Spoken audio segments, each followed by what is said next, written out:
বিধবা কার্ড, কৃষি card, family card. সেই কার্ডে কি হবে? প্রথম মাসে বেতন পাবে 10,000, কিছু করা লাগবে না, বাড়ি বসে 10,000। আর এই ঘোষণা করেছে লন্ডনের নেতা। কয় হাজার? এর পরের মাসেও 10,000, তারপরের মাসে 8,000। এই কার্ডের ছবি সহ ফেসবুকে আইছে। তাহলে এখন তো খাদ্য ওদের হাতে, ওদের হাতেই রেজেক। ওয়ালা তাকতুলু আওলাদাকুম মিন ইমলাক।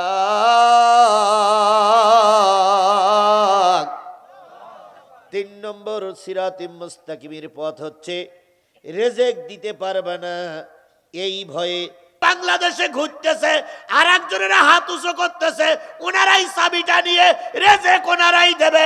তাই তো এখন কার্ড বিক্রি শুরু করেছে ভোটের আগে।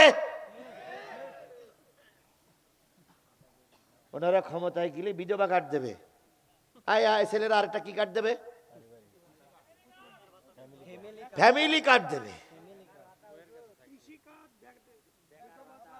বিধবা কার্ড, কৃষি কার্ড, ফ্যামিলি কার্ড। সেই কার্ডে কি হবে? প্রথম মাসে বেতন পাবে 10,000, কিছু করা লাগবে না, বাড়ি বসে 10,000। আর এই ঘোষণা করেছে লন্ডনের নেতা। কয় হাজার? এর পরের মাসেও 10,000, তারপরের মাসে 8,000। এই কার্ডের ছবি সহ ফেসবুকে আইছে। তাহলে এখন তো খাদ্য ওদের হাতে, ওদের হাতেই রেজেক। ভাই, এই কার্ড দেবেন, 8,000 9,000 টাকা বেতন দেবেন, দয়া করে এই জিনিসটা এতদিন কোথায় ছিল? এতদিন আমরা এই কার্ডটা পাইনি কেন? এই কার্ডটা পাইলি তো বগল তো আমরা আর কেউ মাঠে কাজ করতে যেতাম না। কার্ড যদি হয় আলহামদুলিল্লাহ, আর যদি না হয় তাহলে জাতিকে ধোঁকা দেওয়া হচ্ছে। কথা বলেন, কথা বলেন, কথা বলেন। তবে সেই কার্ডটা হোক, এটাও আমরা চাই, তবে দয়া করে সেই পর্যন্ত আগে যান। এখন কিছু লোক মনে করতেছে বাড়ি বসে যদি 10,000 টাকা পাই তাহলে আর আমি ওদিক সেদিক যাবো কেন? এই একটা চলতেছে রেজেক কার হাতে? 10,000 টাকা কেন, 50,000 টাকা কেন, 50 লাখ কেন, 50 কোটিও যদি কেউ দেয় আর আল্লাহ যদি শান্তি না দেয়, শান্তি হবে না, শান্তি হবে না, শান্তি হবে না। এই জন্য রেজেক দেবে, রেজেক দিতে পারবা না এই ভাই কি হত্যা করো না, সন্তান হত্যা করো না। এবার আল্লাহ বলতেছে নাহানু নারযুকুকুম ওয়া ইয়াহুম, তোমাদের রেজেক আমি আল্লাহ দেই, তাদের রেজেকও আমি আল্লাহ দেই। তোমরা যারা বেশি আছো তোমাদের রেজেক আমার হাতে, আর যারা দুনিয়ায় আসবে তাদের রেজেকও কার হাতে? আল্লাহর হাতে। তাই তো আমাদের সমাজে একটা পরিবার পরিকল্পনার স্লোগান চলতেছে, ছেলে হোক মেয়ে হোক কয়টা চাই? এ কথা বলেন, কয়টা? দুইটার বেশি নয়। এ কথা বলেন, দুইটার বেশি নয়, একটা হলে ভালো হয়। এ স্লোগান আমাদের সমাজে চলতেছে না, চলতেছে না। এই জন্য সবাই মিলে মনে করে দুইটা হলে ভালো হয়, না দুইটার বেশি নয়, একটা হলে ভালো হয়। এই স্লোগান বাদ দাও, এই স্লোগান বাদ দাও। আল্লাহ যদি দেয় 10টা হইলেও রেজেকের ব্যবস্থা হতে পারে। নেতারা শুধু স্লোগানেই দেয়, কাজ করে না। বাংলাদেশের বড় বড় নেতার কোন ছেলেটা এই 24-এর আন্দোলনে মারা গেছে? একটা নেতার নাম বলেন, একটা নেতার নাম বলেন। বগুড়ায় যত বড় বড় নেতা আছে, একটা নেতার নাম বলেন যে তার ছেলে এই ময়দানে শহীদ হয়েছে। শহীদ তো দূরের কথা, বড় বড় নেতাদের ছেলে মেয়েরা দেশে থাকে না। আমাদের ফখরুল সাহেবের ছেলে মেয়ে সব বাইরে।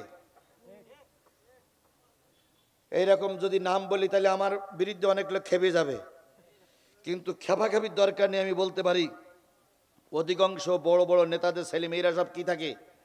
বাইরে থাকে। যে নেতারা ভোট করে সে নেতারাও এখানে থাকে না, থাকে বিভিন্ন জায়গায়।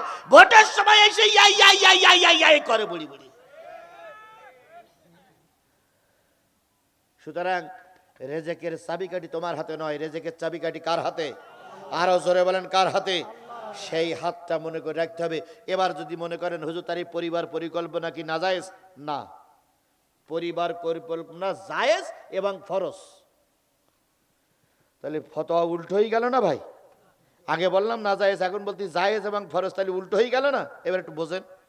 পরিবার পরিকল্পনা মানে কি? আপনার পরিবারের সদস্য আপনি আর আপনার স্ত্রী, প্রথম সদস্য। বিয়ে করেছেন, আপনার বয়স 30, বউটার বয়স 22, দুইজন উচ্চ শিক্ষিত বিয়ে করেছেন। বিয়ের বাসর রাত্রিতে যে 2 রাকাত নফল নামাজ পড়ে একজন একই বিছানায় গেলেন, ওই একই বিছানায় 2 জন গেলেন, যাওয়ার পরে সালাম দিয়ে মুসাফা করে এবার 2 জন পরিকল্পনা করুন। পরিবার আপনারা 2 জন পরিকল্পনা করুন, ওগো ওগো জান্নাতুল ফেরদাউস নাসিমা, তোমার কাছে আমার অনুরোধ, আমি আব্দুর রহমান ইবনে আব্দুল মালিক, আমি আর তুমি যুক্তি পরামর্শ করছি, তোমার আমার সংসার জীবনে ছেলে মেয়ে কয়জন নেওয়া বলে তোমার চিন্তা ভাবনা যদি আল্লাহ দেয়। সকিনা তখন বলল, জোস্তা তখন বলল, আমি 3টে ছেলে মেয়ে নিতে চাই।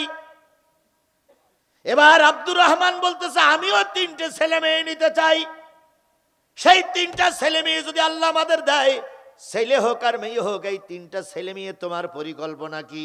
স্ত্রী বলতেছে, যদি আল্লাহ আমাদের প্রথম সন্তানটা ছেলে দেয়, আমার টার্গেট হলে আমি কোরআনের হাফেজ বানাবো। কোরআনের হাফেজ বানানোর পরে আমি ওরে ডাক্তারি পড়াবো, ডাক্তারি পড়ার পরে একজন হাফেজ ডাক্তার হবে, এটা হলো আমার পরিকল্পনা।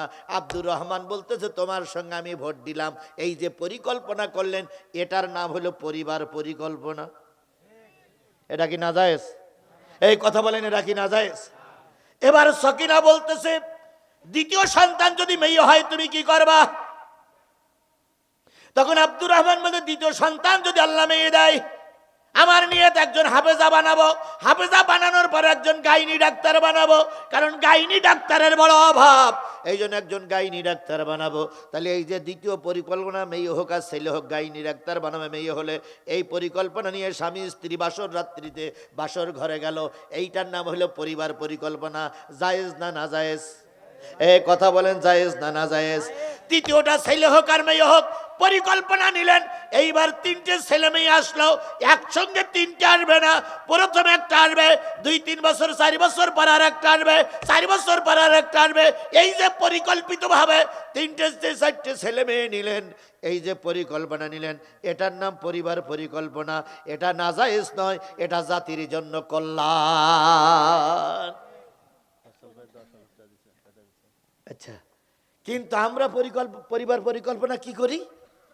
একটা ছেলে মেয়ে হয়েছে, 2 জন হাসপাতালে যাই, এদিক কাটে ওদিক কাটে, একেবারে রাস্তা বন্ধ, কোন গাড়ি ঘোড়া চলতে পারবে না। তাহলে একেবারে রাস্তা যদি বন্ধ হয়ে যায়, সেটা কি? ওটা হারাম, ওটা আল্লাহ পাক আল্লাহর সঙ্গে যুদ্ধ ঘোষণার সমান। সুতরাং আমরা যদি শরিয়াত মোতাবেক পরিকল্পনা করে ছেলে মেয়ে নেই, শান্তি আসবে। সুবহানাল্লাহ। এই জন্য ছেলে মেয়ে হত্যা করা যাবে না, রেজেক দেবার ভয়ে। মনে থাকবে তো? এখন হুজুরের কাছে একজন এসে বলেন, ইয়া রাসূলুল্লাহ, ছেলে মেয়ে এত ঘন ঘন আসে যে আমি ব্যালেন্স ঠিক রাখতে পারি না, ছেলে মেয়ের কারণে সংসারে বিরাট কষ্ট হচ্ছে, এই স্ত্রীর শরীর নষ্ট হয়ে যাচ্ছে। হুজুর ঢুকিয়ে গোপনে একটা পদ্ধতি বলে দিলেন, এই পদ্ধতি অবলম্বন করো, 2 পক্ষের রাস্তা ঠিক থাকবে, আবার ছেলে মেয়েও কম আসবে। সেই পদ্ধতি, সেই রাস্তায় কেরা চলবে, সে কিভাবে চালাইতে হবে, ও যুবকেরা, ওটা আমি এখন বলতে পারলাম না বলে দুঃখিত।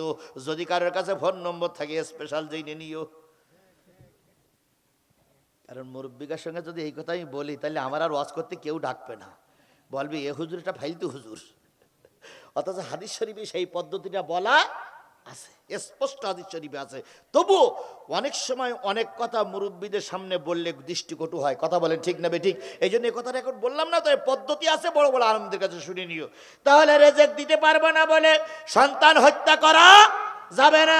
এবার পরবর্তী কথা, ওয়ালা তাকরাবুল ফাহাইশা মা যাহারা মিনহা ওয়া মা বাতান। আল্লাহ রাব্বুল আলামিন বললেন, অশ্লীল কাজ করা যাবে না, প্রকাশ্যে হোক আর গোপনে হোক। জেনা ব্যভিচার করা যাবে না, গোপনে হোক আর প্রকাশ্যে হোক। এই জেনা ব্যভিচার করা যাবে না, কে নিষেধ করেছে? ও বন্ধু, যদি এই নিষেধটা মেনে চলতাম, আমাদের দেশে অশান্তি। বুড়ো এমপি, 70 বছর বয়স, তার খেদমতের জন্য 18 বছরের মেয়ে লাগে, 19 বছরের মেয়ে রে প্রতি মাসে 40,000 টাকার বেতন দেয়, আর বলবে আমার গা টিপি পা টিপি আরো কত জায়গা আছে তাও টিপি দিবি। 70 বছর 80 বছরের এমপির যদি 17-18 বছরের মেয়ে লাগে বিয়ে ছাড়া, এমপি মন্ত্রী চেয়ারম্যান হয়, বউ থাকে 8টা আর হবু বউ থাকে 5টা। এর বাড়ি যেই ধরা পড়ে, ওর বাড়ি যেই ধরা পড়ে, এর মেয়ে নিয়ে আবাসিক হোটেলে থাকে, ওর মেয়ে নিয়ে আবাসিক হোটেলে থাকে। আল্লাহ বলতেছে এই জেনা ব্যভিচার যতক্ষণ বন্ধ না হবে ততক্ষণ দেশে রহমত আসবে না। এটা কি হুজুররা যদি ক্ষমতায় যায় এটা কি বন্ধ হওয়া সম্ভব? কথা বলেন, এটা কি বন্ধ হওয়া সম্ভব? কথা বলেন, এটা কি বন্ধ হওয়া সম্ভব? তাহলে আজকে সিদ্ধান্ত নিতে হবে, যারা পরনারীর পিছনে ঘুরে বেড়ায়, যারা দায়িত্ব নিয়ে হোটেল আবাসিক হোটেলগুলো বুড়ো বয়সে নারী নিয়ে পড়ে থাকে, ওদেরকে আগামী দিনে ক্ষমতায় না বসিয়ে কোরআন ওয়ালাদের ক্ষমতায় বসিয়ে এদের শান্তিময় করতে হবে। এজন্য কোরআনের কোনো বিকল্প নাই। তাই আগামী সংসদে কোরআন ওয়ালাদের নিয়ে যেতে হবে। কারা কারা রাজি আছেন 2 হাত উঁচু করে আল্লাহরে দেখান।